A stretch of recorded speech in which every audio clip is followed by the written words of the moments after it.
In the winter of 1855, the entire Kellerman family, Heinrich, his wife Martha, and their 4 children, disappeared without a trace from their coal mine in the Kentucky Highlands. The official report claimed a catastrophic mine collapse had buried them all, yet no bodies were ever recovered. For over 3 decades, the people of Harlan County accepted this tragic explanation until a dying man's confession in 1889 revealed a conspiracy so shocking it would expose the dark birth of corporate America's most ruthless practices. What really happened to the Kellermans wasn't an accident. It was cold-blooded murder, disguised as industrial tragedy, orchestrated by men who valued coal more than human life. Before we continue with the story of the Kellerman family and their doomed discovery in the Kentucky mountains, if you're fascinated by hidden chapters of American history like this one, make sure to subscribe to our channel and hit that notification bell. We uncover these forgotten mysteries every week, and tell us in the comments, what state are you listening from? We love hearing from viewers across the country who share our passion for America's darkest secrets. The truth about what befell the Kellermans begins not with their disappearance, but with their remarkable discovery just months before, a discovery that would seal their fate and expose the ruthless appetite of America's emerging industrial giants. The Kentucky Highlands of 1855 were a world apart from the bustling cities of the East.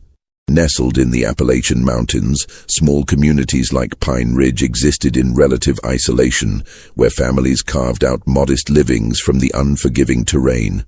The region's economy had long depended on subsistence farming and small-scale logging, but whispers of coal beneath the mountains were beginning to change everything. Heinrich Kellerman had arrived in Kentucky 7 years earlier, part of the wave of German immigrants seeking opportunity in America's expanding frontier. Unlike many of his countrymen who settled in cities, Heinrich was drawn to the mountains, where his knowledge of mining, learned in the coal fields of the Ruhr Valley, might prove valuable. He purchased 43 acres of seemingly worthless rocky hillside for the modest sum of $87, much to the amusement of local residents who considered the land too poor even for grazing. Heinrich's wife Martha, a sturdy woman with calloused hands and intelligent brown eyes, had supported their move with characteristic determination. Their children, Johann, 16, Maria, 14, young Wilhelm, 11, and baby Elizabeth, barely 3, had adapted to mountain life with the resilience of youth.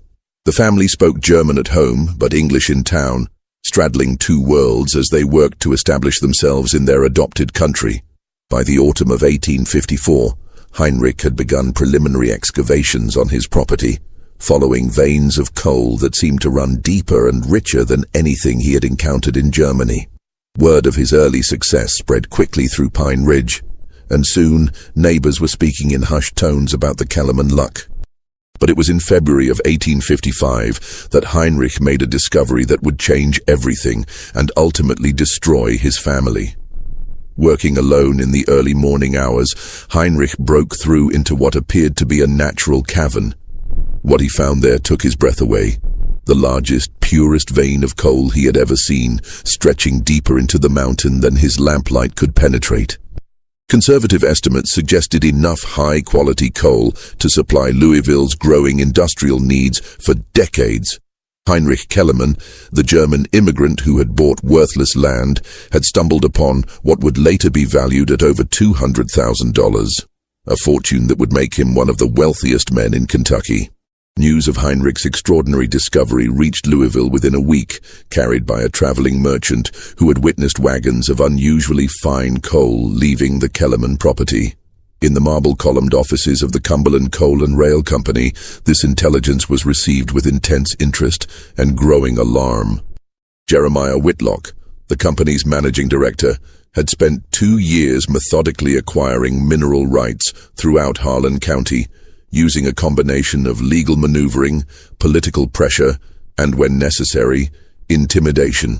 His operation was part of a larger strategy to monopolize Kentucky's coal resources as the nation's appetite for fuel grew insatiable. The railroad boom, Expanding factories and America's rapid industrialization had made coal the new gold, and men like Whitlock intended to control every ounce of it. The Kellerman property represented a critical gap in Whitlock's empire. His geological surveys had identified the area as potentially rich in coal, but Heinrich's immigrant status and the small size of his holding had made him appear insignificant until now. The discovery of what appeared to be the richest vein in the region threatened to upset carefully laid plans and cost the company millions in potential profits. On March 15, 1855, Whitlock dispatched his most trusted agent, a cold-eyed man named Samuel Briggs, to negotiate with Heinrich Kellerman. Briggs arrived in Pine Ridge with an offer that he considered generous. $1,500 for the Kellerman property, nearly 20 times what Heinrich had originally paid. To Briggs it seemed like easy money for a simple German farmer. Heinrich's response was polite but firm. He thanked Briggs for the offer, but explained that he had no intention of selling. The mine represented his family's future in America, a legacy he could pass to his children and their children after them. Moreover, Heinrich had done his calculations. His coal was worth far more than $1,500, perhaps 50 times that amount or more. Briggs increased his offer to $3,000, then $5,000, his patience wearing thin with each rejection. When Heinrich continued to refuse, Briggs's demeanor shifted from persuasive to threatening. He spoke of the dangers of mining, of accidents that befell families who lacked proper backing and protection. He mentioned how isolated the Kellerman property was, how easily things could go wrong for people who didn't have powerful friends. Heinrich, whose experience in Germany had taught him to recognize threats disguised as warnings, ordered Briggs off his property. As the agent departed, he called back over his shoulder, "Think carefully about your decision, Mr. Kellerman. The mountains of Kentucky can be very dangerous for those who don't know their place." That evening, Heinrich gathered his family around their modest dinner table and spoke to them in German, his voice heavy with concern. He had recognized something in Briggs's eyes, a coldness that reminded him of the industrial bosses he had fled in the old country, men who viewed workers as expendable resources. Martha listened quietly, her expression growing more troubled as Heinrich described the encounter and his growing suspicion that their discovery had marked them for danger.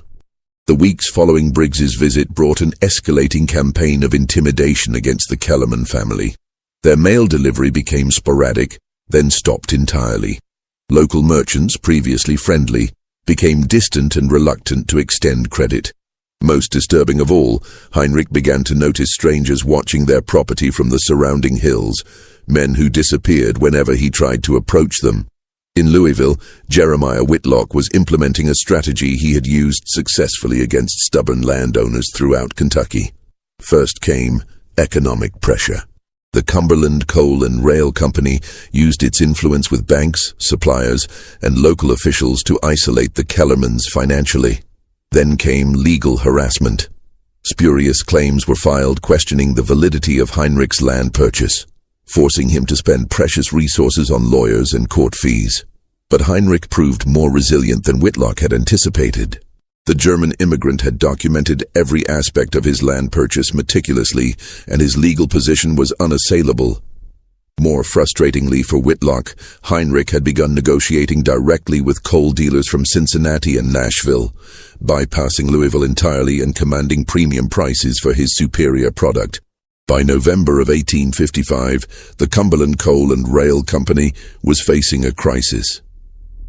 Heinrich's independent operation was not only costing them potential profits, but also inspiring other small landowners to resist the company's buyout offers.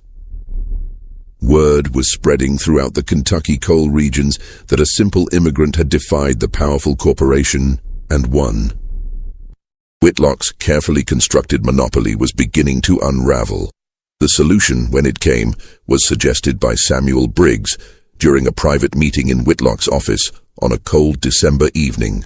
Briggs had spent months studying the Kellerman operation, noting its isolation, the family's work patterns, and the layout of their mine. He presented his employer with what he called a permanent solution to our Kentucky problem. The plan was diabolical in its simplicity. The Kellermans worked their mine during the harshest winter months when surface farming was impossible. They typically entered the mine before dawn and worked until late evening, the entire family contributing to the operation. An accident during the winter months would be easily explained. Mines were dangerous places, and immigrant families often lacked proper safety procedures. Whitlock initially hesitated, understanding the implications of what Briggs was suggesting. But the potential profits were too great, and the threat to his empire too serious. The Kentucky coal industry was worth millions, and the Kellermans had made themselves an obstacle to progress. In the ruthless calculus of America's Gilded Age capitalism, 5 lives weighed little against such vast economic interests. The final decision was made on December 10, 1855. Whitlock authorized Briggs to proceed with what company records would later euphemistically refer to as the Pine Ridge solution. The date was set for December 23rd, when the family would be working together in their deepest tunnel, and the winter weather would delay any rescue efforts. Samuel Briggs arrived in Pine Ridge 3 days before the planned accident, establishing himself at the town's only boarding house under the pretense of surveying potential railroad routes through the mountains. His presence barely registered with local residents who had grown accustomed to strangers passing through as coal fever gripped the region. Briggs used these days to conduct final reconnaissance of the Kellerman mine, timing the family's daily routines and identifying the optimal location for his deadly work. He had brought with him several sticks of dynamite, ostensibly for clearing railroad routes, along with the tools and knowledge necessary to create what would appear to be a natural cave-in caused by structural weakness in the mine. Heinrich, meanwhile, was experiencing a growing sense of unease that he couldn't quite explain. Martha noticed her husband checking and rechecking the mine's wooden support beams, muttering in German about unsafe conditions that had never concerned him before. On the evening of December 21st, Heinrich confided to his wife that he had been having disturbing dreams about the mine collapsing. Dreams so vivid they felt like warnings. Martha, a practical woman not given to superstition, nevertheless encouraged Heinrich to trust his instincts. They discussed the possibility of taking a brief holiday, perhaps visiting Martha's sister in Nashville until after the new year. But the mine was producing exceptional yields during the winter months, and the income was crucial for their plans to expand operations in the spring. Heinrich decided they would work 2 more days, then close the mine for Christmas week. This decision, overheard by young Johann at the dinner table, would prove fatally convenient for Samuel Briggs, who had been struggling with the timing of his planned sabotage. The boy, proud of his family's success and eager to impress the other children in Pine Ridge, mentioned their Christmas mining plans while playing in the town square the next morning, a conversation Briggs observed from across the street. On December 22nd, Briggs made his final preparations.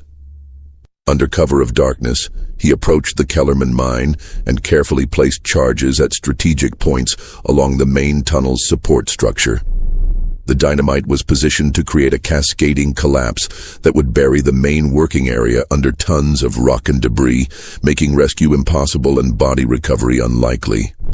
To the untrained eye, it would appear that structural flaws in the mine had finally given way under the weight of the mountain above.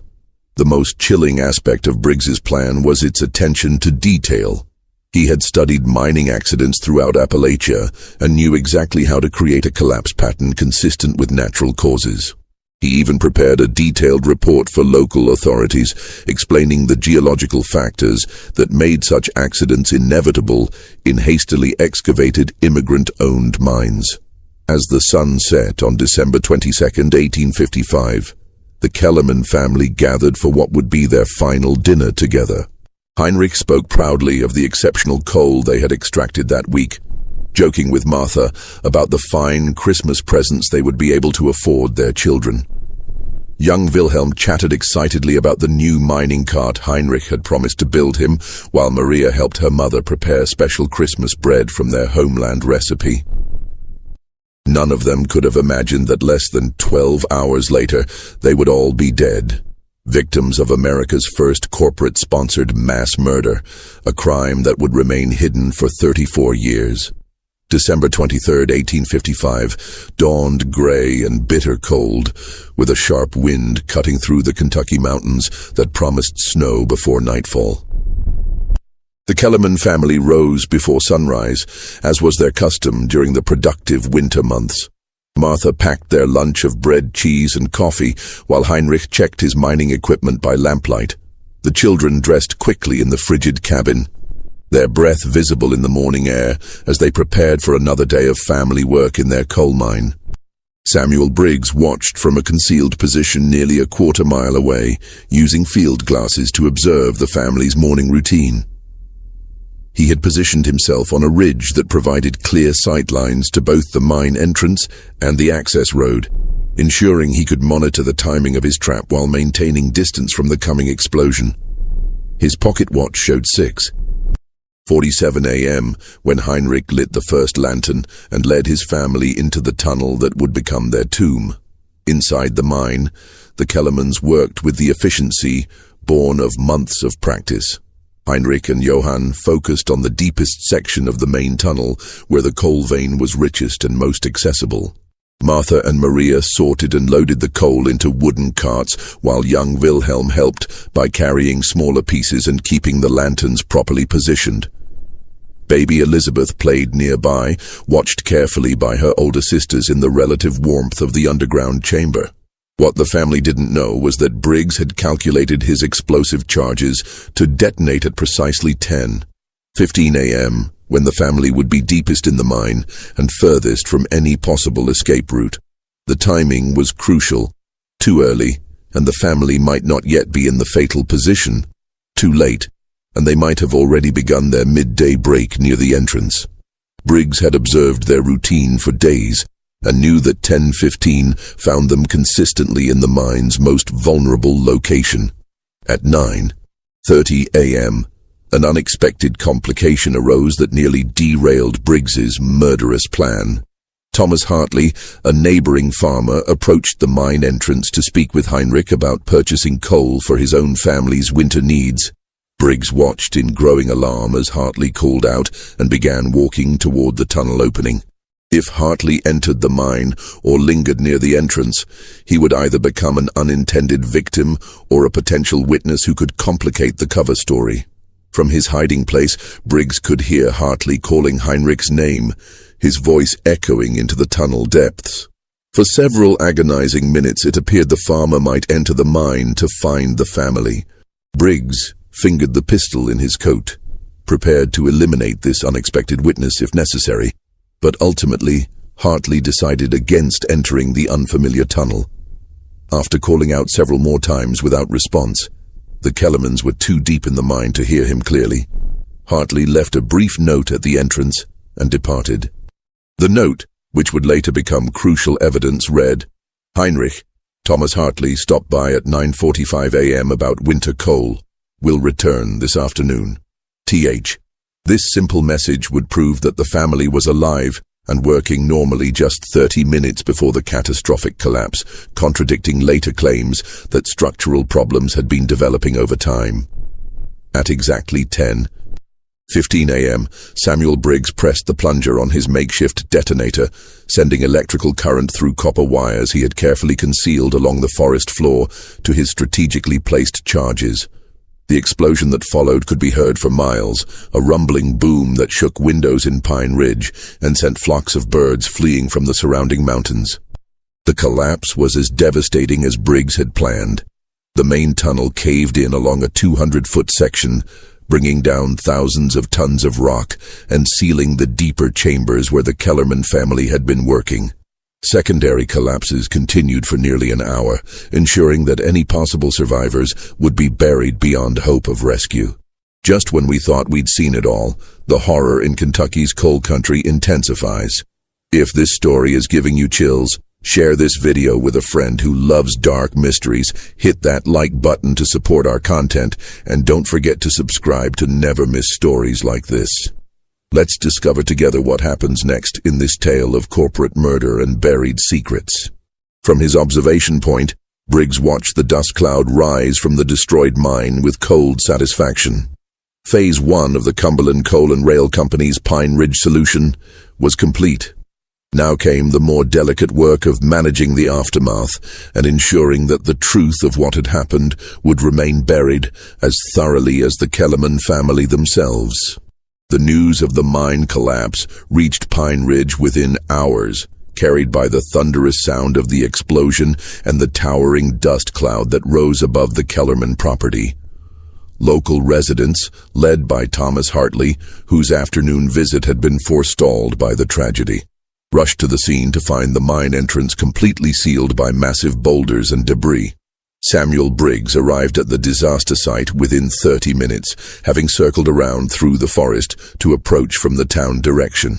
His performance as a concerned surveyor was masterful, expressing appropriate shock while subtly discouraging rescue attempts that might reveal evidence of his sabotage.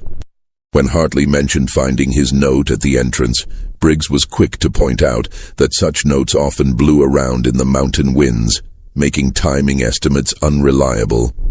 The improvised rescue effort that followed was both heroic and heartbreaking. Men from across Harlan County abandoned their Christmas preparations to dig frantically through tons of rock and timber, their hands bleeding in the December cold as they worked by torchlight. Reverend Isaac Thornberry led prayers, while the women of Pine Ridge provided hot coffee and food for the exhausted rescuers. Children watched wide-eyed from a safe distance, understanding instinctively that something terrible had happened to the nice German family who always smiled and waved when they passed through town. Thomas Hartley, consumed by guilt over his timing, worked with desperate intensity. He convinced himself that if he had entered the mine that morning, he might have warned the family of some structural weakness he could have observed. Briggs carefully fed this guilt, suggesting that amateur miners like the Kellermans often ignored warning signs that experienced men would recognize. The psychological manipulation was as calculated as the physical destruction. Briggs understood that survivors' guilt would make witnesses more likely to accept his version of events. On the second day of rescue efforts, a breakthrough seemed possible when diggers reached what appeared to be an air pocket in the debris field. Excited shouts echoed across the mountainside as men called down into the darkness, listening desperately for any response from below. For several hours, hope surged through the community as rescue teams worked to widen the opening. But when they finally broke through, they found only an empty cavity created by the way the rocks had fallen.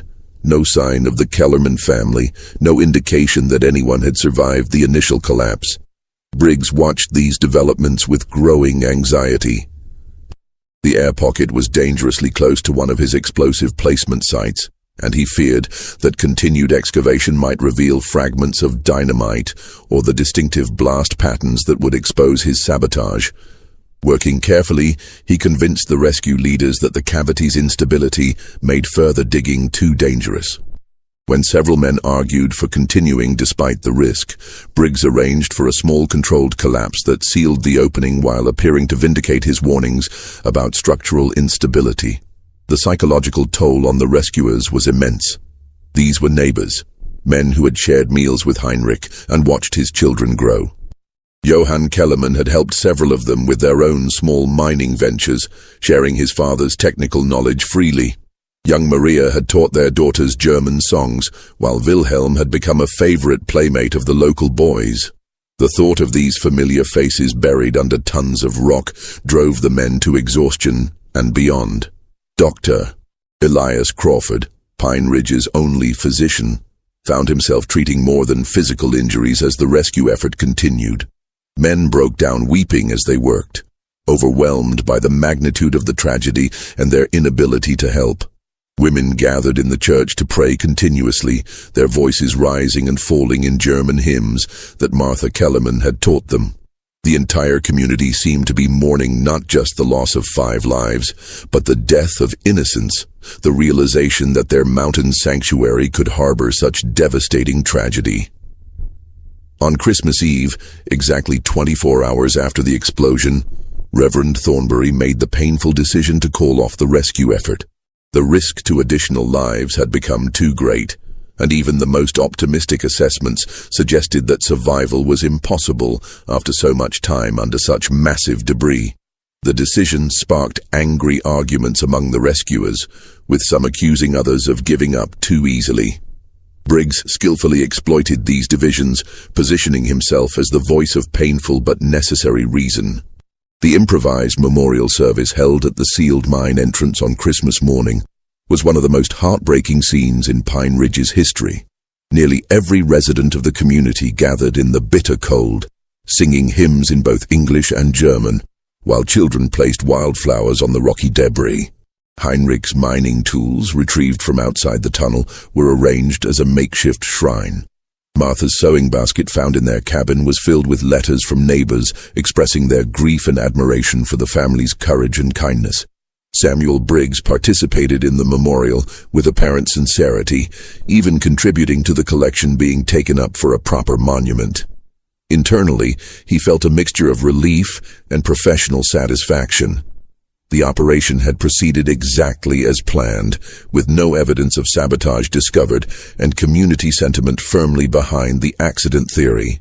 Yet he also found himself unexpectedly affected by the genuine grief surrounding him, particularly when little Sarah Hartley, Thomas's 6-year-old daughter, asked her father why God had taken away her friend Wilhelm right before Christmas. The official investigation, conducted by Harlan County Sheriff Marcus Webb, began on December 27th with what appeared to be thorough documentation of the scene. Sheriff Webb, whose election campaign had been generously supported by Cumberland Coal and Rail Company donations, spent 2 full days examining the collapse site and interviewing witnesses. His methodology appeared professional and comprehensive, creating detailed sketches of the debris field and carefully recording testimony from rescue workers and community members. What Sheriff Webb didn't investigate, and what Briggs had counted on, was the suspicious timing and scale of the disaster. No geological survey was conducted to determine whether the rock formations were actually unstable enough to cause such a massive collapse. No inquiry was made into the mathematical improbability of an entire family being trapped simultaneously in the deepest, most dangerous part of their mine. Most critically, no explosives expert was consulted to examine the debris pattern for signs of artificial detonation. Briggs provided Sheriff Webb with what appeared to be expert testimony about mining dangers and structural inadequacies.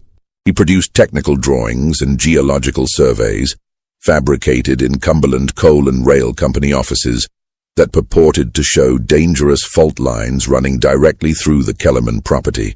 His presentation was so convincing that Sheriff Webb incorporated entire passages from Briggs's expert analysis into his official report, lending the document an authority it didn't deserve. The preliminary report, filed on December 30th, 1855, concluded that the collapse had been caused by structural inadequacies common to hastily excavated mining operations conducted without proper engineering oversight or geological assessment. The report specifically noted that immigrant miners, while hard-working and well-intentioned, often lacked the technical knowledge necessary to recognize dangerous mining conditions. This conclusion, while appearing sympathetic to the victims, actually served to absolve anyone of responsibility for the tragedy while reinforcing dangerous stereotypes about immigrant competence. Thomas Hartley emerged as the most persistent questioner of the official findings. His note, timestamped at 9:45 a.m. on the morning of the collapse, provided inconvenient evidence that the mine had been structurally sound just 30 minutes before the explosion. Hartley also pointed out that Heinrich Kellerman had demonstrated considerable mining expertise, successfully operating his tunnel for nearly a year without any structural problems. When Hartley pressed Sheriff Webb to explain why an experienced miner would suddenly make fatal errors in judgment, he was told that even experts could be deceived by hidden geological weaknesses. Briggs recognized Hartley as a potential threat to his cover story and began a careful campaign of social undermining. He spread subtle suggestions that Hartley's guilt over the timing of his visit was affecting his judgment, causing him to see conspiracies where none existed. He pointed out that Hartley was not himself a mining expert and therefore couldn't accurately assess the structural conditions he claimed to have observed. Most effectively, Briggs suggested that Hartley's persistent questioning was preventing the community from healing and moving forward after their tragedy. The social pressure eventually forced Hartley to moderate his public questioning, though he never stopped believing that something was fundamentally wrong with the official explanation. In his personal diary, preserved by his family for generations, Hartley wrote, "There was nothing unstable about Heinrich's mind that morning. The supports were solid, the air was clear, and the tunnel showed no signs of stress. I may not be a mining engineer, but I know what I saw. Someone is lying about what happened to that family, and someday the truth will come out." The final masterstroke of the cover-up came in January 1856, when Jeremiah Whitlock himself arrived in Pine Ridge to express his company's condolences and make what appeared to be a generous offer to the community. Cumberland Coal and Rail would purchase the Kellerman property from Harlan County, which had inherited it due to the family's intestate deaths, and donate a substantial sum for a memorial to the victims. The company would also provide employment for local men in their expanded mining operations, bringing prosperity to Pine Ridge in the wake of tragedy. Whitlock's arrival was orchestrated as a masterpiece of public relations and emotional manipulation. He came not in a fancy carriage that would emphasize class differences, but on horseback like a common man. He stayed not at the boarding house, but accepted the hospitality of local families, sharing their simple meals and listening to their stories about the Kellerman family. His expressions of grief appeared genuine, and his promises of economic opportunity offered hope to a community struggling with both mourning and winter hardship. The community meeting where Whitlock presented his proposal was held in the Pine Ridge Church, with nearly every adult resident in attendance. Whitlock spoke movingly about the tragedy, describing Heinrich Kellerman as a symbol of American opportunity and immigrant determination. He promised that Cumberland Coal and Rail would honor the family's memory by developing their discovery responsibly, ensuring that their sacrifice would benefit the entire community. The memorial fund, he proposed, would not only create a proper monument, but also establish a scholarship for local children to receive mining education, preventing future tragedies through better technical knowledge. The economic incentives Whitlock offered were substantial enough to overcome any lingering doubts about his company's motives. Pine Ridge was an isolated community with limited opportunities for steady employment, and the promise of well-paying mining jobs for local men represented a transformation of their economic prospects. Whitlock carefully emphasized that his company's advanced mining techniques and professional supervision would eliminate the dangers that had claimed the Kellerman family, turning their tragedy into a catalyst for progress and safety. Opposition to Whitlock's proposal came primarily from Thomas Hartley and a few other residents who felt uncomfortable with the speed and convenience of the arrangement. Hartley argued that accepting Cumberland Coal and Rail's offer so quickly after the tragedy felt like profiting from the Kellerman's deaths. He suggested waiting at least a year to allow proper investigation and reflection before making such momentous decisions. His concerns were echoed by Reverend Thornbury, who worried that rapid commercial development might dishonor the memory of the victims. Whitlock countered these objections with a combination of practical arguments and emotional appeals. He pointed out that winter was harsh and employment scarce, making delay potentially disastrous for families already struggling to survive. He suggested that honoring the Kellerman's memory was best accomplished not through prolonged mourning, but through ensuring that their discovery would benefit the community they had loved. Most persuasively, he argued that professional mining development would make the area safer for everyone, preventing similar tragedies through proper engineering and safety procedures. The vote, taken after 3 hours of sometimes heated discussion, favored accepting Whitlock's proposal by a margin of 47 to 12. The minority who voted against the deal did so quietly, unwilling to appear obstructionist in the face of their neighbors' economic needs. Thomas Hartley cast one of the dissenting votes, but publicly accepted the community's decision, stating that he hoped he was wrong about his suspicions and that some good might indeed come from the tragedy. Within 6 months, Cumberland Coal and Rail had constructed a large-scale mining operation on the former Kellerman property, complete with professional engineering supervision, modern safety equipment, and standardized extraction procedures. The company's geological surveys, conducted with great fanfare and publicity, revealed the extraordinary richness of the coal vein that Heinrich had discovered, a coincidence that no one in Pine Ridge found suspicious, given Whitlock's careful presentation of the development as honoring the family's legacy. The employment opportunities materialized exactly as promised, with local men earning wages that transformed their families' living standards. New houses were built, children received better education, and Pine Ridge evolved from an isolated mountain community to a prosperous mining town. The success of the operation seemed to vindicate Whitlock's promises and silence the last whispers of doubt about the circumstances surrounding the Kellerman tragedy. Samuel Briggs remained in the area for several months, ostensibly to oversee the railroad surveying that had been his original cover story. His presence provided continuity and reassurance as the community adapted to its new relationship with Cumberland Coal and Rail. He was careful to maintain his image as an impartial expert who had helped the community understand their tragedy and move forward constructively.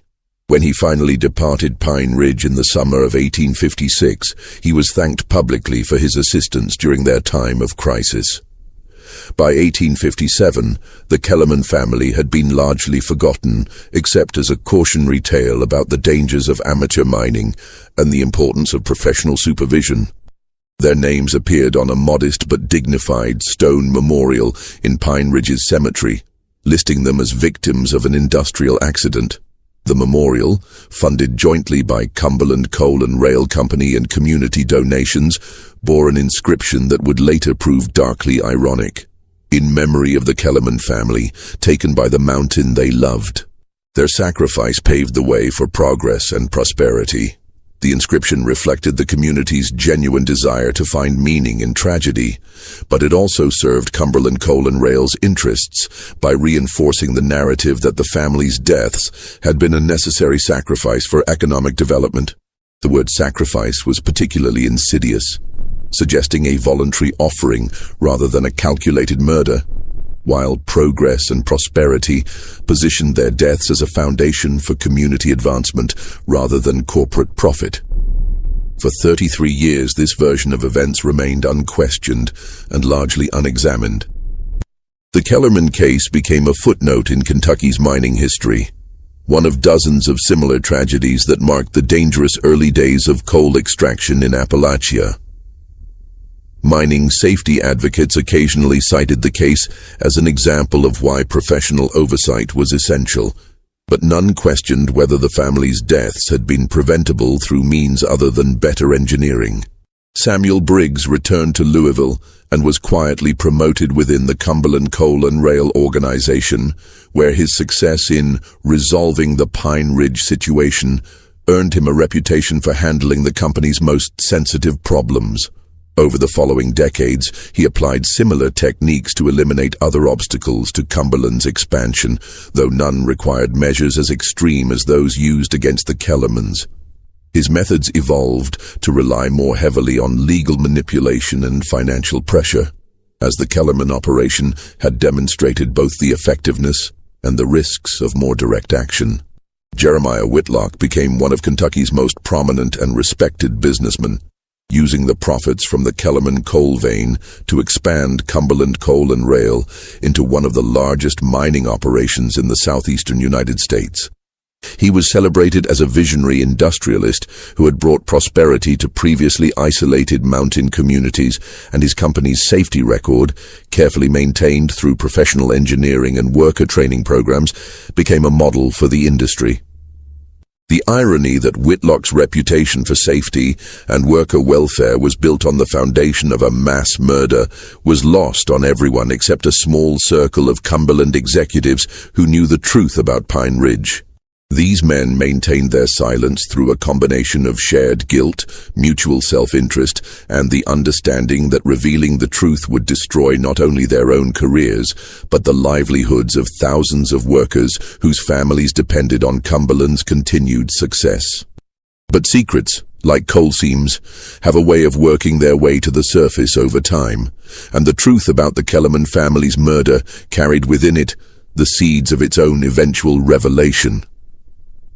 The truth about the Kellerman family's murder began to emerge in the spring of 1889, 34 years after their deaths, through a series of events that even Samuel Briggs couldn't have anticipated. The catalyst was Briggs himself, now 67 years old and dying slowly from the lung disease that had claimed so many men who worked around coal dust their entire lives.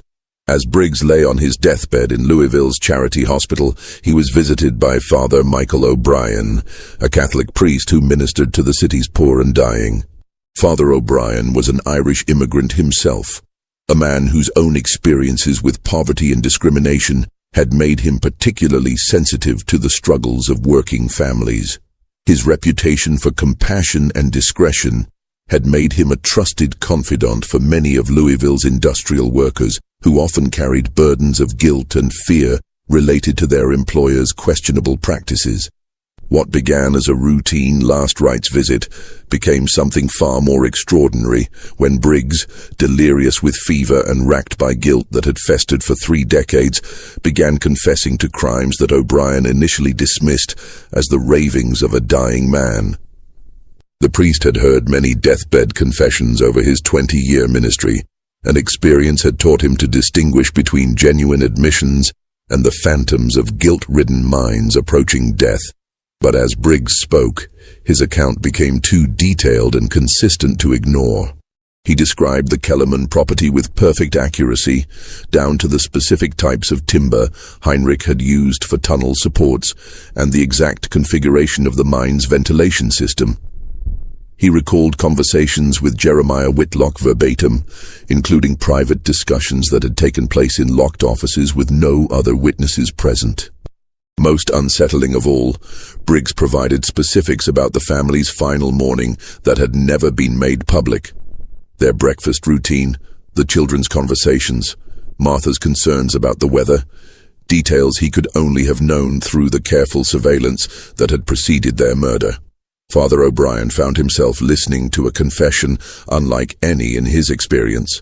Briggs described the technical aspects of his sabotage with the precision of an engineer, explaining how he had calculated explosive placement to create a collapse pattern that would appear natural to investigators. He detailed the psychological manipulation he had used during the rescue effort, the way he had exploited community grief to discourage thorough investigation, and the systematic destruction of evidence that might have revealed his involvement. The most chilling aspect of Briggs's confession was his apparent pride in the technical elegance of his crime, even as he expressed genuine remorse for its human cost. He spoke of the operation as a masterpiece of planning and execution, a perfect murder that had remained undetected for over 3 decades. Yet he also wept as he described watching little Wilhelm Kellerman play in the town square, knowing that the boy would be dead within days. The contradiction between professional satisfaction and human guilt had apparently tormented Briggs for years, contributing to the drinking problem that had accelerated his physical decline. Father O'Brien, bound by the seal of confession but deeply troubled by what he had heard, faced an extraordinary moral and ethical dilemma. The magnitude of the crime Briggs described, the calculated murder of an entire family for corporate profit, demanded justice, even decades after the fact. Yet his sacred obligation to maintain the confidentiality of confession prevented him from directly revealing what he had learned. The priest spent sleepless nights wrestling with the competing demands of his religious duties and his moral outrage. The solution O'Brien eventually devised required careful navigation of both canon law and his own conscience. While he could not reveal the specific contents of Briggs's confession, he could undertake his own investigation into the Kellerman case and arrange for evidence to be discovered through seemingly independent research.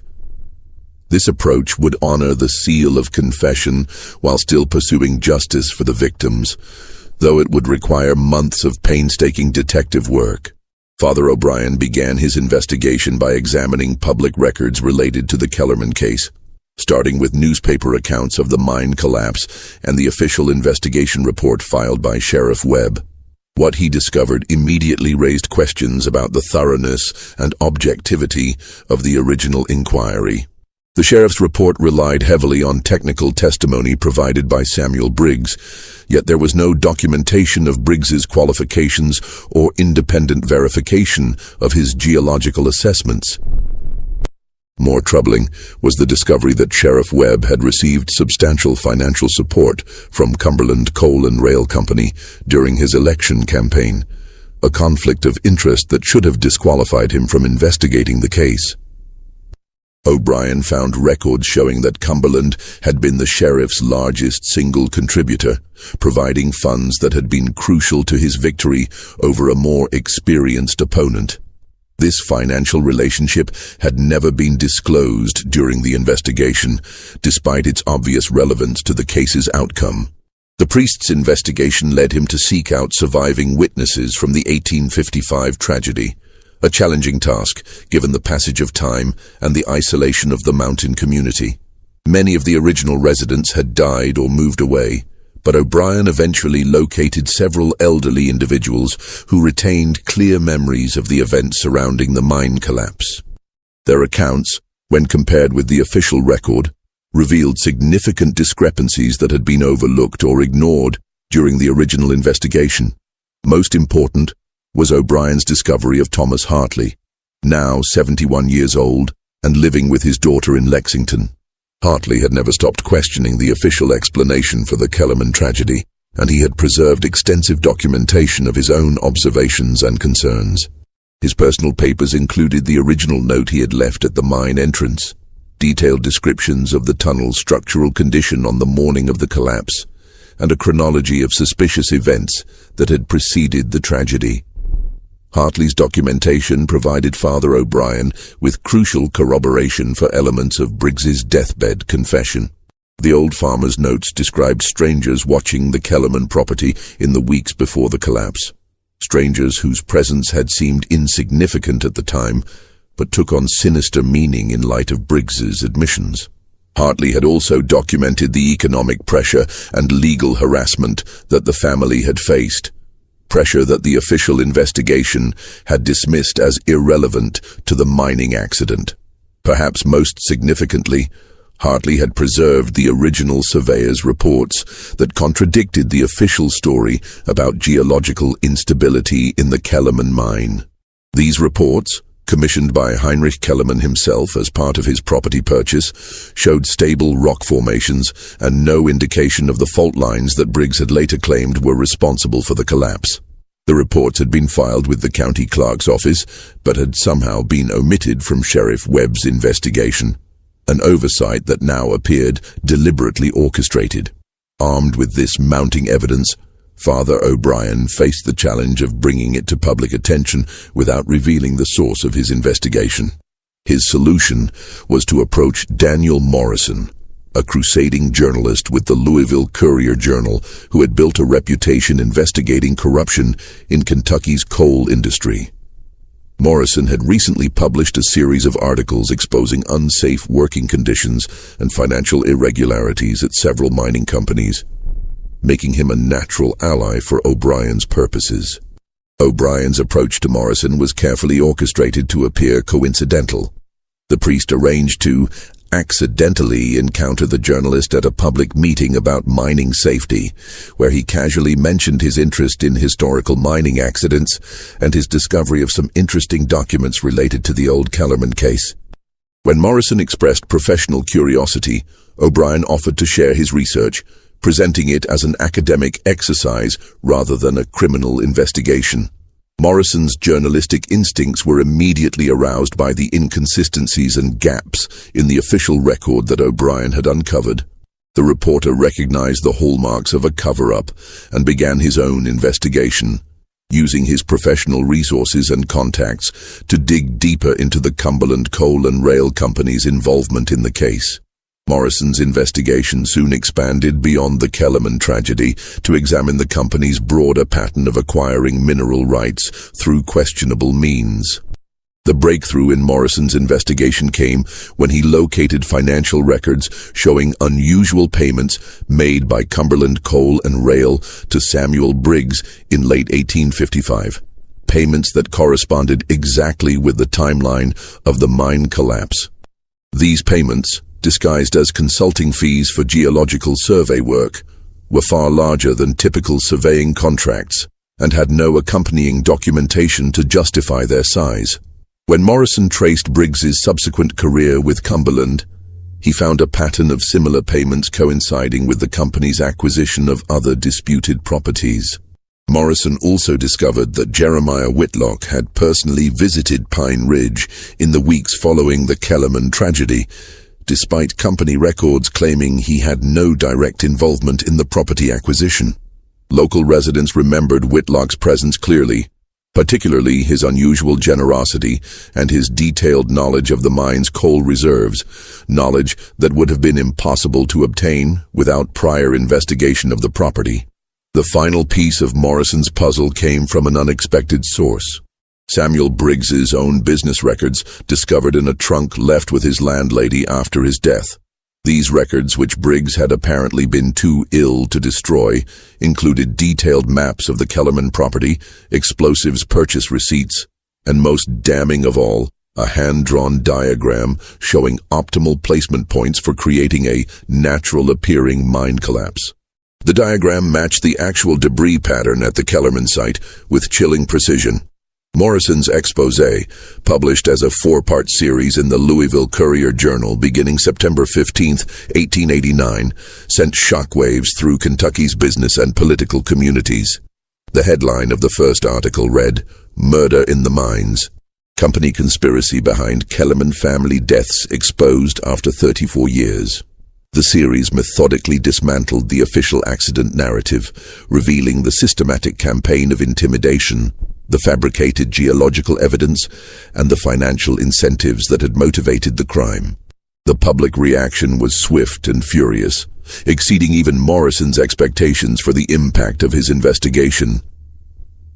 Cumberland Coal and Rail Company found itself facing criminal investigations by both state and federal authorities, civil lawsuits from the families of other mining accident victims, and a boycott of their coal that spread across the Ohio Valley and beyond.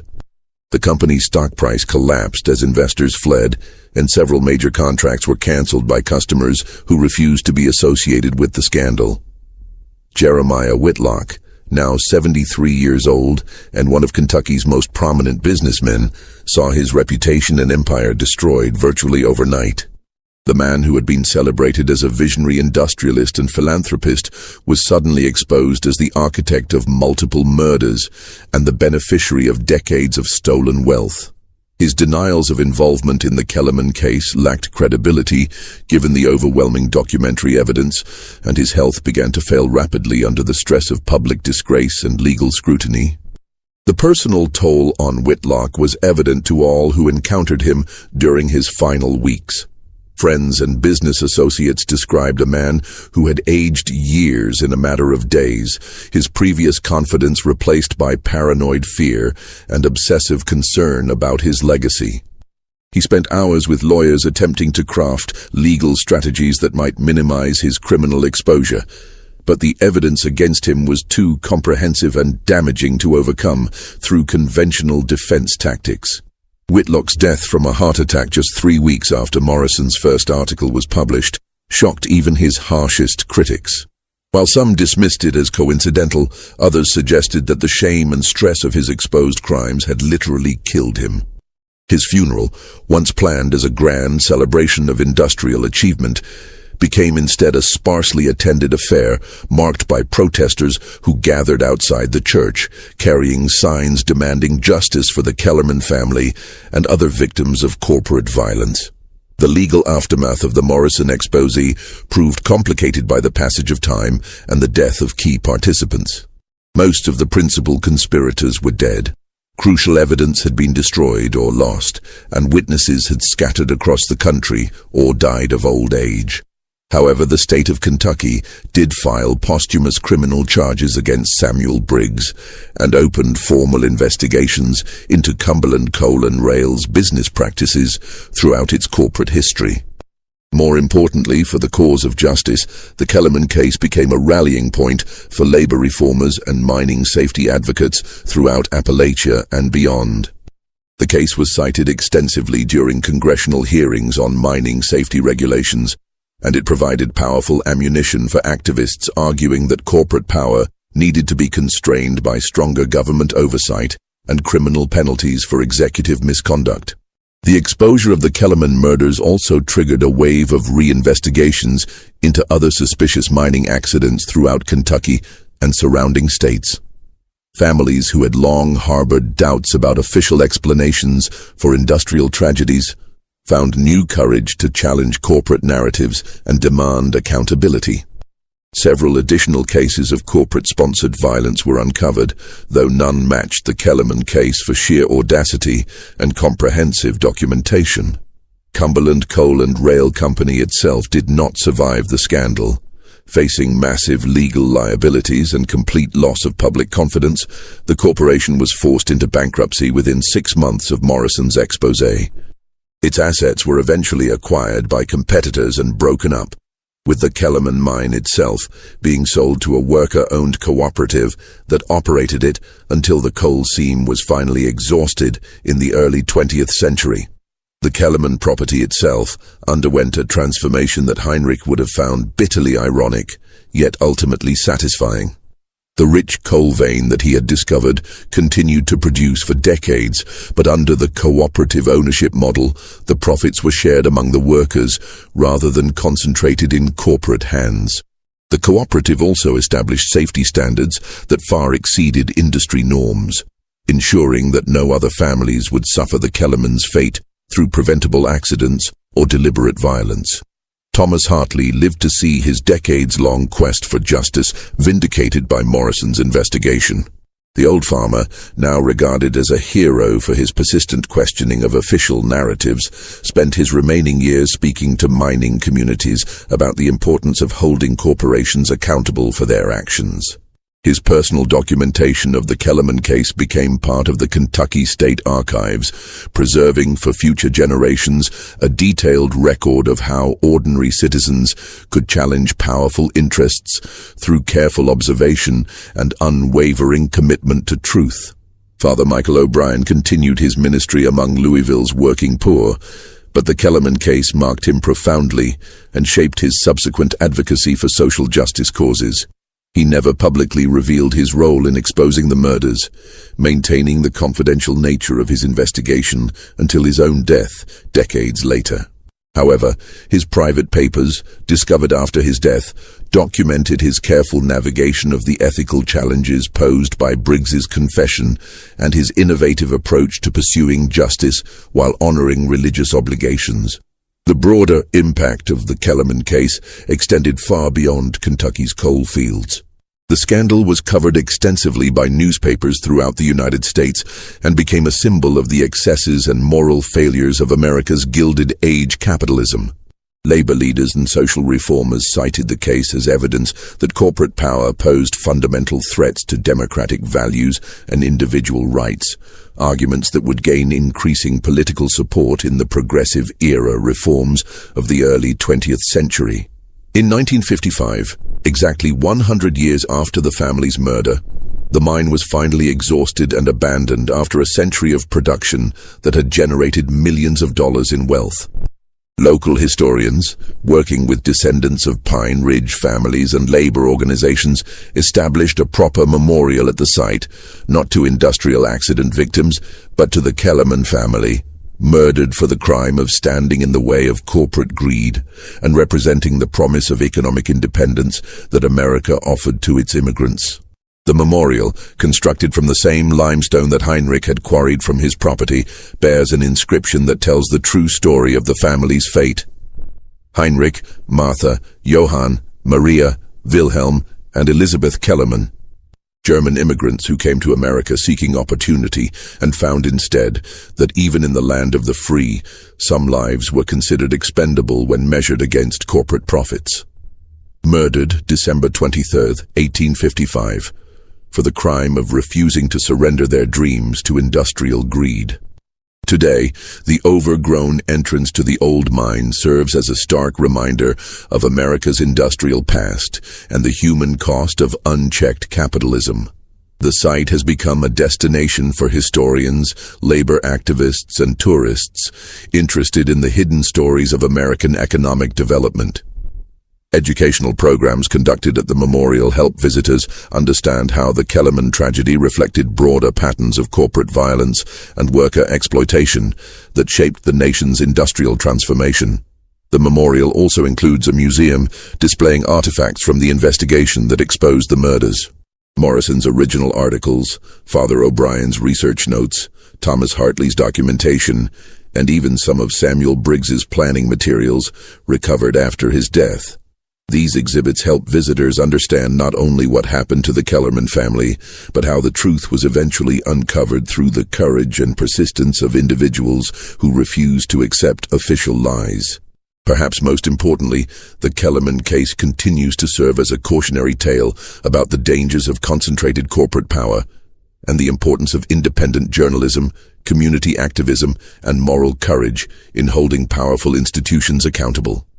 The story has been taught in schools throughout Kentucky and beyond as an example of how ordinary citizens can challenge injustice and eventually prevail against seemingly insurmountable odds. The case also illustrates the long arc of historical justice, how crimes that seem perfectly concealed can eventually be exposed through the convergence of human conscience, documentary evidence, and changing social attitudes that make previously acceptable behavior suddenly unthinkable. The 34-year delay between the murders and their exposure demonstrated both the power of corporate influence to suppress truth and the ultimate futility of attempting to bury moral crimes beneath layers of official narrative and social complicity. The Kellerman case reveals a disturbing truth about America's Gilded Age. Behind the celebrated stories of industrial progress and economic expansion lay countless hidden tragedies. Families destroyed not by accident or fate, but by the calculated cruelty of men who valued coal more than human life. Yet it also demonstrates the redemptive power of truth-telling and the possibility that justice, however delayed, can eventually prevail when individuals of conscience refuse to let crimes remain buried beneath official lies and corporate propaganda. What do you think of this story? Do you believe justice was ever truly served for the Kellerman family? Or does the 34-year delay represent a fundamental failure of American institutions to protect vulnerable citizens from corporate violence? How many other similar crimes might remain buried beneath the official histories of America's industrial development? Leave your comment below and share your thoughts about this dark chapter of American capitalism.